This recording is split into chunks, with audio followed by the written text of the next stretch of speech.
Guanyo bani anya. Biangwa ya biankeru.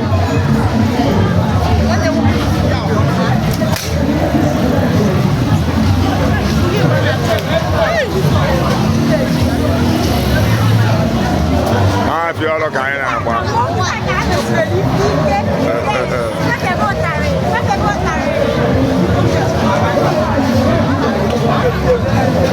Hola, biasa go.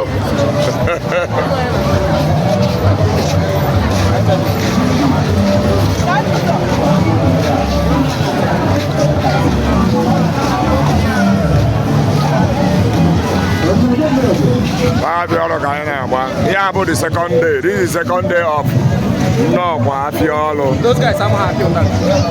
Yeah, second day of Fiolo. I'm keep it, man. Hey, my phone. Other than I can't that charge.